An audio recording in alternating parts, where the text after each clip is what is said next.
ज्येष्ठ पुत्र को बिठाया, उसी समय सुरुचि वहां से आई। सुरुचि ने जैसे ही देखा कि सुनीति का पुत्र गोद में बैठा हुआ है, तुरंत हाथ पकड़ के नीचे गिरा दिया। सॉफ्ट डाक तुरंत नीचे गिरा दिया और कहा, सुनो महाराज, ये आप क्या कर रहे हो? बोले नहीं, ये खेलता हुआ आया था, गोद में लिया। बोले नहीं महाराज, आपने वचन दिया हुआ है कि मेरे पुत्र को ही आप राज गद्दी दोगे, उसे राजा बनाओगे, तो इस बालक को आपने गोद में क्यों लिया? और फिर उस बालक से, नन्हे बालक से कहने लगे, अरे दुष्ट, तू इधर क्यों आया? यदि तुझे ये गोद चाहिए तो जा ईश्वर का भजन कर, परमात्मा का भजन कर और ईश्वर से मांग, ईश्वर से तू मांग। और ईश्वर ने यदि तुझे वरदान दिया तो ईश्वर से कहना, अगला जन्म मेरी कोख से, शरीर का अंत कर देना, अगला जन्म जब तेरा मेरी कोख से होगा,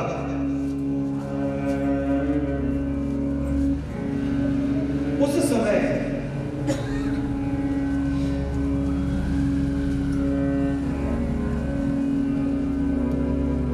तुझे ये गोद मिलेगा।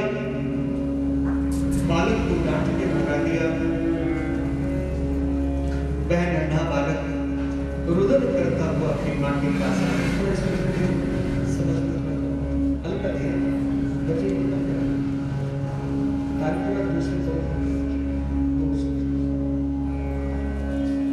तो कहने का तात्पर्य,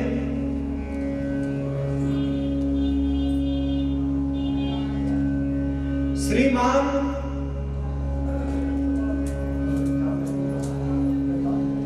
ध्रुव अपनी मां के पास में रुदन करता हुआ रोता रोता आया। मां से कहने लगा, मां, विमाता ने मेरा बहुत जघन्य अपमान किया है, विमाता ने मेरा घोर अपमान किया है, बहुत घोर अपमान किया है विमाता ने। अच्छा क्या हुआ बेटा? पुत्र को रोते हुए देखा। मां ने सोचा कि इस समय इसको मैंने गले से लगाया, अपार स्नेह अगर देने लगी तो इसके मन में विमाता के प्रति द्रोह हो जाएगा। कुछ भी है तो वो भी मां।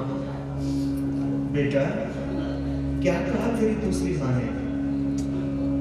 बोले मां ने मुझे गोद से उतार दिया, मुंह पर पटक दिया कि यहाँ तो उचित नहीं। बेटा जब बालक बड़ा हो जाता है तो छोटे को गोद में बिठाते हैं ना, बड़ा तो कर्तव्य करता है दूसरा। बोले ठीक है, लेकिन माता मुझे दुर्वचन क्यों कहे? बोले बेटा तू मनु वंश का परमहंस है, सूर्यवंश का। तू अवगुण छोड़ करके गुरु को ग्रहण कर। तेरी माता ने क्या कहा जानता है? तेरी माता ने समस्त बात शब्दों को कहते हुए एक शब्द बहुत सुंदर कहा कि तू परमात्मा का भजन कर। बेटा तू ईश्वर का भजन कर, ईश्वर का भजन करने से सब कुछ तुझे मिलेगा। विमाता के पवित्र वचन को ग्रहण कर, मां के शब्दों को कभी बुरा नहीं मानते। ये थी सुनीति। जिस घर में सुनीति जैसी स्त्री हो, अर्थात जो व्यक्ति अपने जीवन में चाहे स्त्री हो या पुरुष हो, अपने मति से विचार करके कोई काम करता है, वह सदैव सफल होता है और अहलोक और परलोक दोनों ही लोगों में सम्मान को प्राप्त करता है, सब प्रकार से सुख तत्व को प्राप्त करता है, समृद्ध होता है। कि बिना विचारे जो करे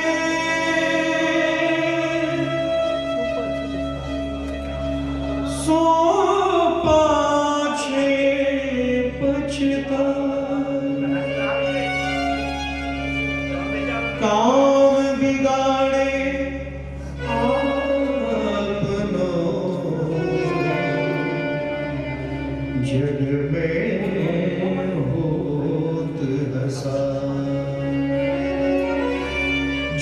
बिना विचारे कोई काम करता है जग में हंसी होती है उसकी।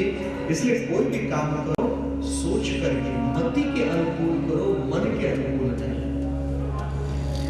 मति परमात्मा से मांगो, परमात्मा ने ये सुंदर मति मानव को दे रखा है। इस मति का जो सही उपयोग करता है, और मति में भी सुमति का उपयोग करो, सुमति का उपयोग करो। इस प्रकार सुनीति ने अपने पुत्र को सुंदर ढंग से समझाया और रोका नहीं। बेटा कहने लगा, मां तो फिर मैं प्रभु भजन को जाता हूं। बोले जा बेटा, रोका नहीं, क्योंकि यदि रोक लेती तो द्रोह हो जाता।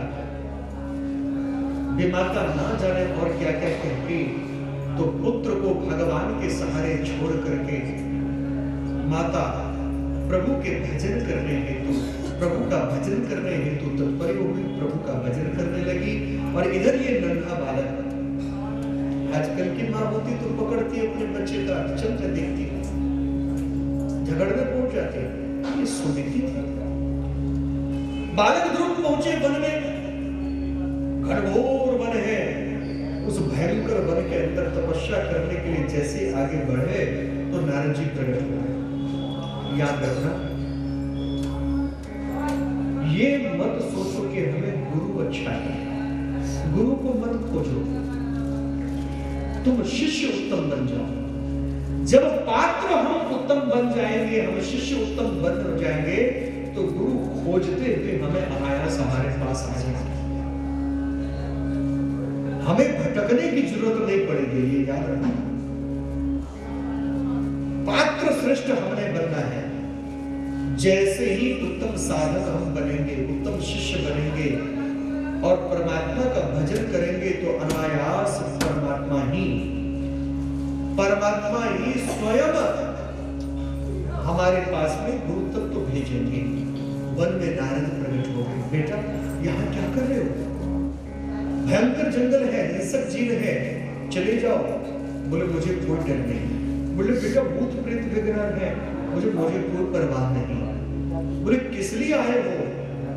मैं हरि को पाने आया हूं, उसके अलावा मुझे कुछ नहीं। बोले अच्छा, तो हरि को किस नाम से पुकारोगे, किस नाम से जाप करोगे? वो तो मुझे कुछ नहीं पता, मैं आ गया। बोले बेटा कोई एक मंत्र लेके आओ, जिस मंत्र को तुम जाप करो। गुरु से मंत्र लेके आते हैं। बोले महाराज फिर आप ही हमें दे दीजिए ना, आपसे अच्छा गुरु हमें कौन मिलेगा? नारद जी तो गए ही इसलिए थे। उत्तम शिष्य नारद जी पहचान जाते हैं। नारद जी झट उधर उनको 12 अक्षर मंत्र का उपदेश दिए। ओम नमो भगवते वासुदेवाय। 12 अक्षर मंत्र का उपदेश दिए।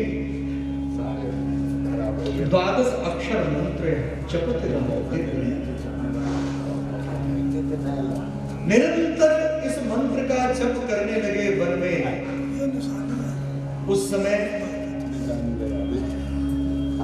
वह भयंकर वन था, लेकिन जैसे ही महात्मा ध्रुव उसमें आए, वह वन वृंदावन बन गया। भगवान श्री कृष्ण से के आने से पहले महात्मा ध्रुव ने वहां पे घोर तपस्या किया था, परम भक्त है। इसलिए ध्रुव की तपस्थली है वृंदावन। वृंदावन महात्मा ध्रुव की तपस्थली है। ध्रुव टीला आज भी वहां है। भयंकर वन था उस समय, हिंसक जीव जंतु थे, और वहां पे ऐसी तप साधना किया।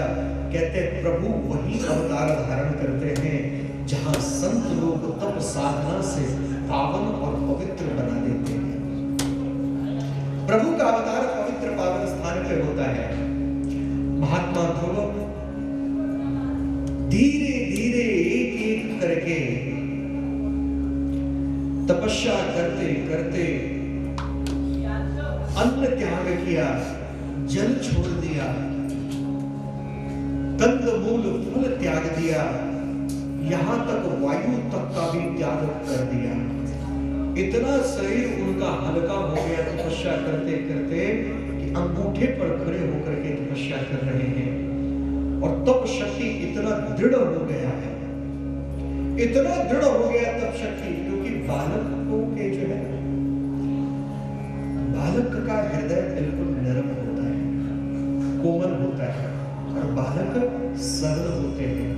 तो बालकों को परमात्मा सबसे पहले मिलते हैं, क्योंकि बहुत बड़ा ज्ञानी बनना आसान है, विज्ञानी बनना आसान है, सब कुछ बनना बहुत आसान है, सरल बनना बड़ा कठिन है।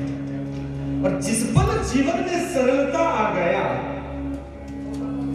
जैसे ही हमारे जीवन में सरलता आ गया कि समझिए परमात्मा अब हमसे दूर नहीं है।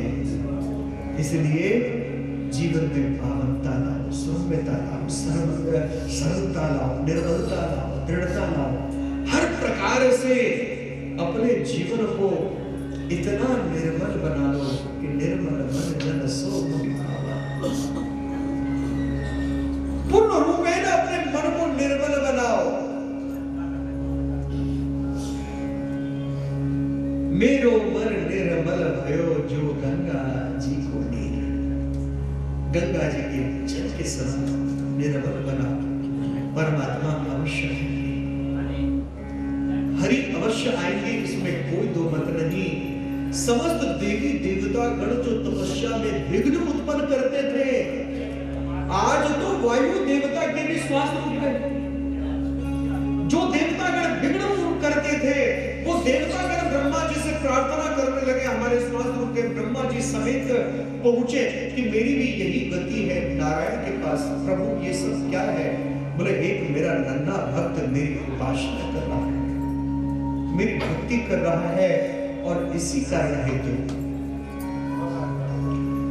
उसकी तप शक्ति इतना बढ़ गया है कि देवताओं आप सबके श्वास रुक गए। प्रभु जल्दी जाइए उस बालक को दर्शन देके आइए। जब समस्त देवताओं ने प्रार्थना किया तो भगवान उसी समय हरि रूप में परिणित हुए, हरि अवतार धारण करते हैं। हरि क्या है? नारायण का सबसे सुंदर स्वरूप है, मनमोहक रूप है। भगवान की किशोर अवस्था है, उसमें भगवान का किशोर अवस्था है, बहुत ही सुंदर स्वरूप है। और जो चित्त का हरण कर ले, जो चित्त का हरण करने अपने स्वरूप से, वह श्री हरि है। हरि अवतार धारण करके भगवान उस भक्त के सम्मुख जाते हैं कि मुझको देख करके, मेरी आभा और प्रकाश को देख करके भक्त प्रसन्न होगा, और श्री हरि उसके सम्मुख प्रकट होते हैं। भगवान अपने मधुर स्वर में आवाज लगाते हैं, भक्तराज नेत्र खोलो, नेत्र खोलो। आज तक ब्रह्मा विष्णु महेश्वर के कहने पर भी समस्त तपस्वी गणों ने नेत्र खोला।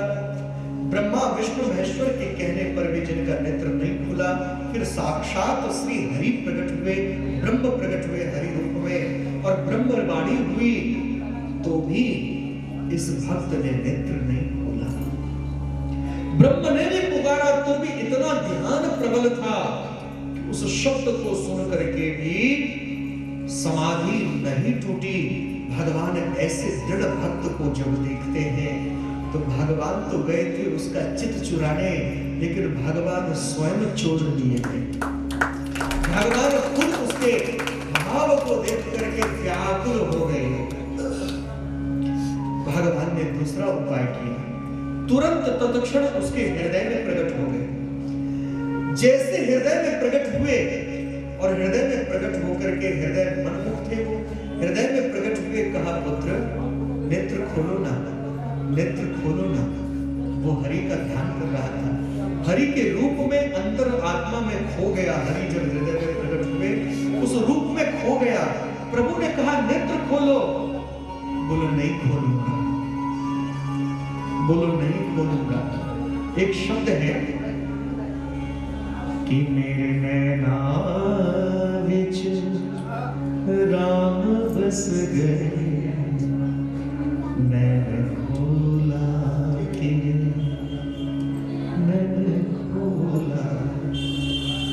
अंतर आत्मा में जब वो प्रकट हो गए और अंदर से वो दिखने लगे तो बाहर के नेत्र क्यों खोले? जैसे ही अंतर आत्मा में श्री हरि के दर्शन के, अब तो हरि सोचने लगे बाहर से भी नहीं जाग रहा, अंदर से भी नहीं जाग रहा, मैं ऐसा दिव्य रूप, ये कैसा भक्त है जो जिसने मुझ ब्रह्म को भी विवश कर दिया। श्री हरि ने एक उपाय और किया, बोले क्या?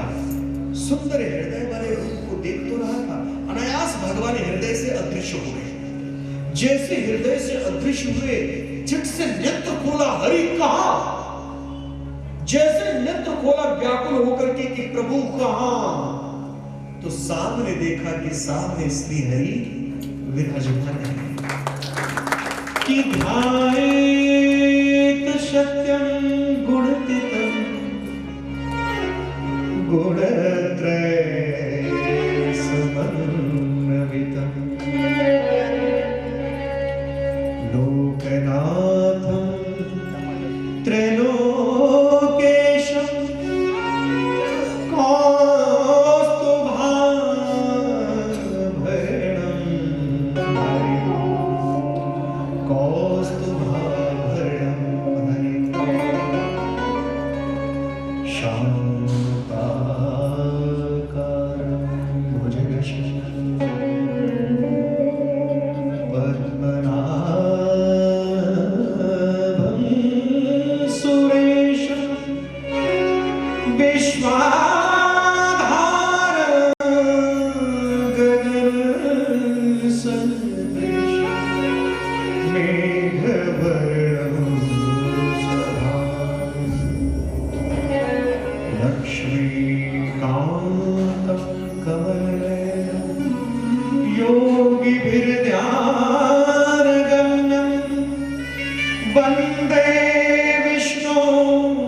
आशीर्वाद दूंगा, वरदान दूंगा। भक्त तो चुपचाप बस देख ही रहा है। और भक्तराज सोचते हैं कि अब मैं आगे क्या कहूं? प्रभु देख लिया, प्रभु मिल गए, अब गुरुजी ने आगे तो कुछ सिखाया ही नहीं, मुझे तो गुरु मंत्र दिया था और तो कुछ बताया नहीं, उसका मैं जाप करता रहा। अब प्रभु मिल गए, अब मैं आगे क्या करूं? अब नन्हा बालक था, कुछ आता नहीं था, क्या करे? उसी पर भगवान उसके मन के भाव समझे और प्रेम से अपने शंख का स्पर्श उसके कपोल पर किया। जैसे उसके कपोलों पर शंख का स्पर्श किया, वह भगवान की स्तुति करने लगा। योनात प्रविश्यमावाच विमां प्रसुप्तं संजीवयत किल शक्तिधर स्वधाम्ना। हे सब जीवों के अंदर स्थिर रहने वाले हे परमेश्वर, हे परमात्मा, आपके श्री चरणों में कोटि कोटि प्रणाम है, जो सबके अंतर हृदय में आत्म रूप से आप विराजमान प्रभु की नाना प्रकार से स्तुति करने लगे। ओम नमो भगवते वासुदेवाय। ओम नमो भगवते वासुदेवाय। ओम नमो भगवते वासुदेवाय।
जो इच्छा हो मांग लो।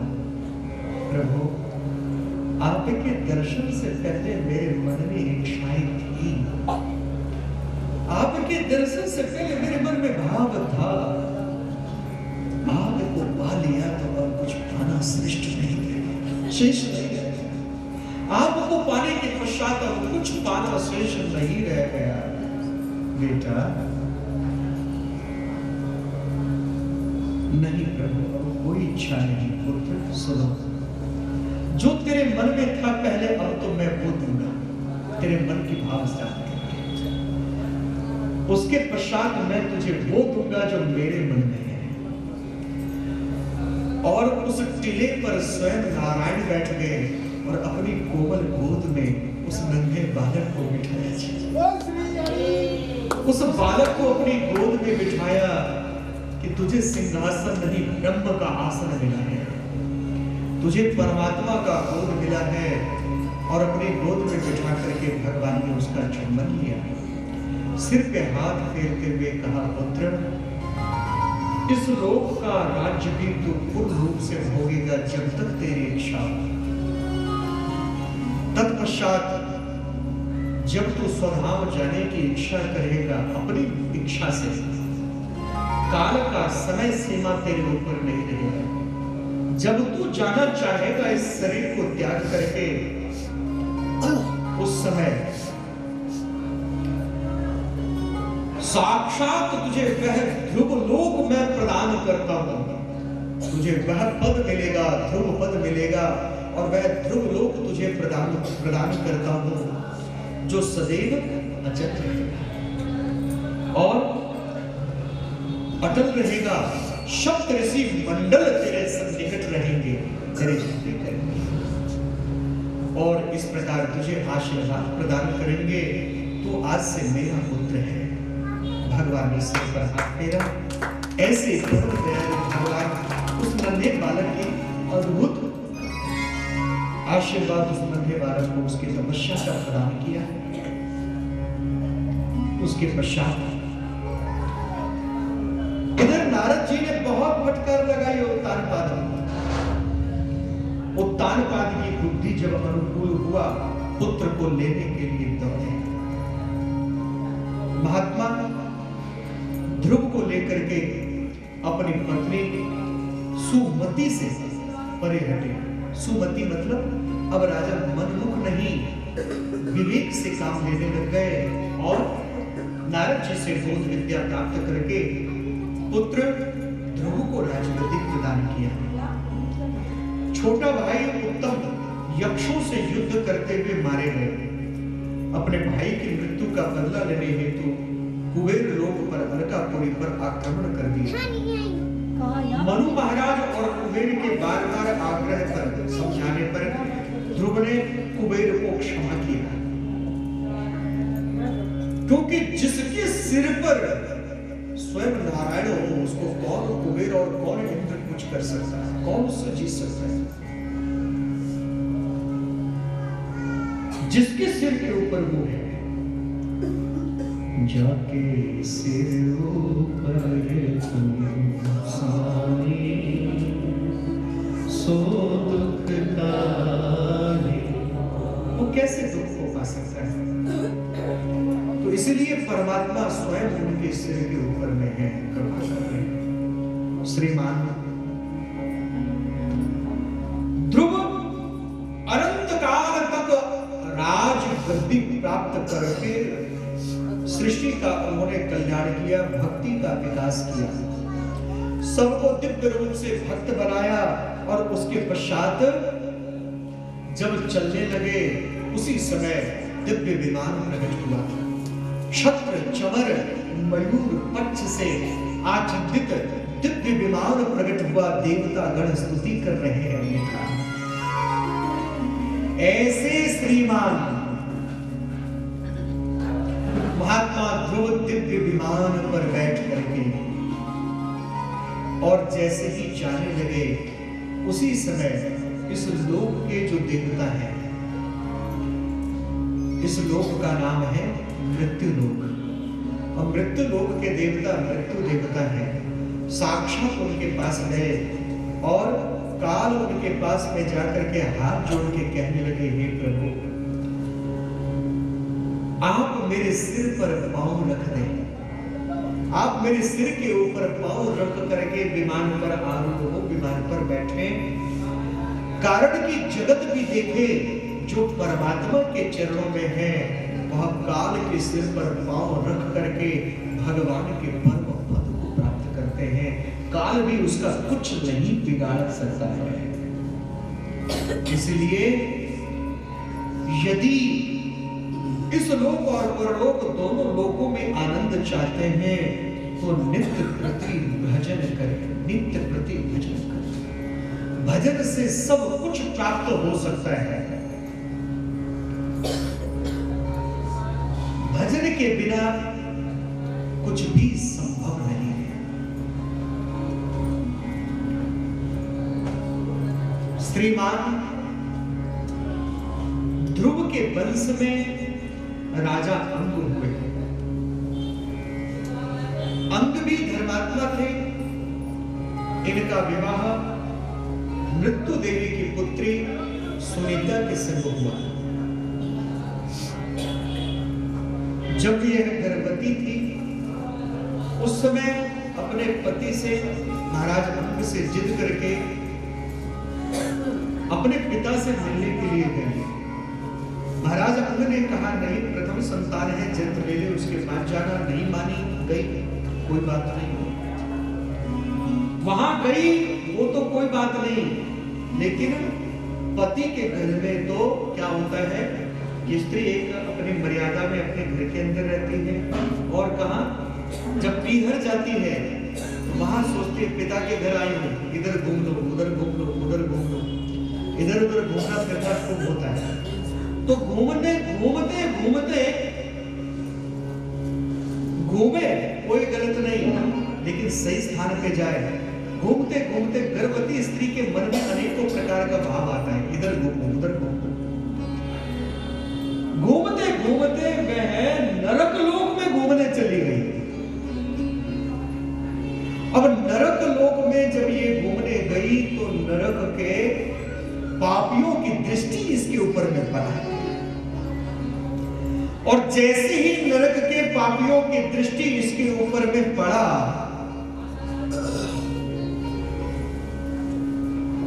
तो परिणाम क्या हुआ? यह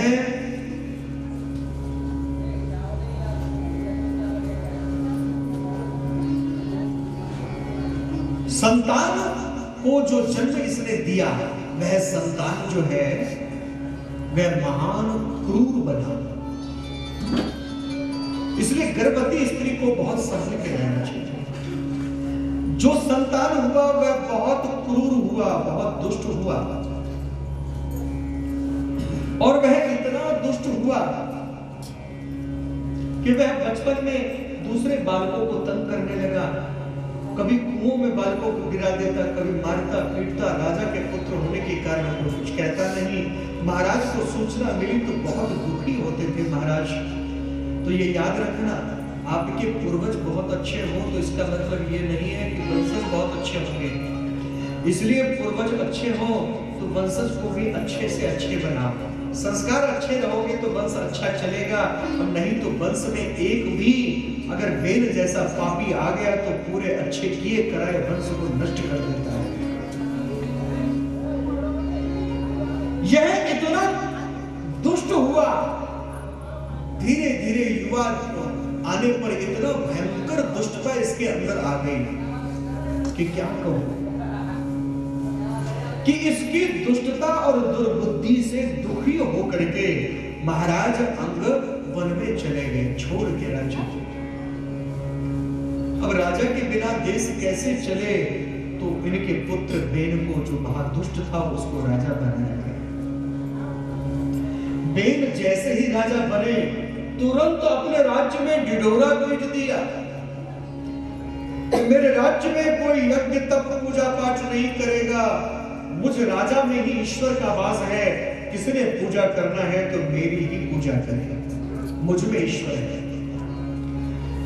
न यष्टव्यो न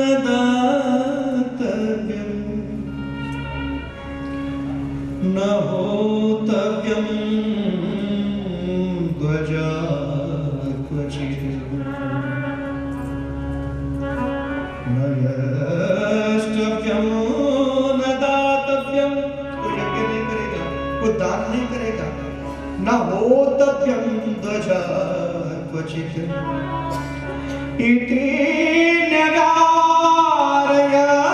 धर्म भेरी घोषेण सर्वस। भेरी घोष कर दिया, ढिढोरा पिटवा दिया। ऐसे दुष्ट राजा को देख करके सब दुखी हुए। प्रजा बहुत प्रजा में दुख था। कैसे चलेगा, राजा क्रोधी है, अगर कोई उनकी आज्ञा को उल्लंघन करता तो उसका हाथ पांव कटवा देता। ऐसे दुष्ट राजा की दुष्टता को देख करके खिन्न हो प्रजाजन ऋषि मुनियों के पास गए। समस्त ऋषि मुनिगण एकत्रित होकर के राजा को आकर के समझाने लगे, हे राजन सुनो कि धर्मेण राज्यं लभते मनुष्य स्वर्गाच्च धर्मेण नरः प्रयाति आयुष्च कीर्तिं तपश्च धर्मेण मोक्षं लभते मनुष्य। धर्म से ही मोक्ष मिलता है, धर्म से ही राज्य मिलता है, धर्म से इस लोक और परलोक दोनों लोकों में सुखी होते हैं। धर्म के समान कोई बंधु नहीं, कोई भाई नहीं, कोई माता पिता नहीं, कोई रक्षक नहीं। इसलिए धर्म को पालन करो, यतो धर्म ततो जयः। इसलिए धर्म को कभी नहीं त्यागो। राजन तुम धर्म में शासन करो। राजा संतों की, ऋषि मुनियों की, तपस्वियों की वक्तव्य को सुन करके हंसने लगा जोर जोर से और कहने लगा, आप लोग भी ये तप साधना बंद करके मुझ राजा में ईश्वर को जान मेरी उपासना करो। उनमें दुर्वासा जैसे भी ऋषिगण थे। हाथ में जल लिया, श्राप दिया, जा तो क्रिया विधि पहुंच। जैसे श्राप दिया, राजा जिसको आजकल बोलते कौमा में जा, राजा उसी समय क्रिया विहीन हो गए। अब समस्त मंत्रीगण ऋषि मुनियों के चरणों में गिर पड़े कि हे प्रभु, राजा के बिना देश कैसे चलेगा, आक्रोश फैल जाएगा, दुष्ट लोगों की सत्ता फैल जाएगी। हे महात्मा, हमारा उपाय तो हुआ नहीं।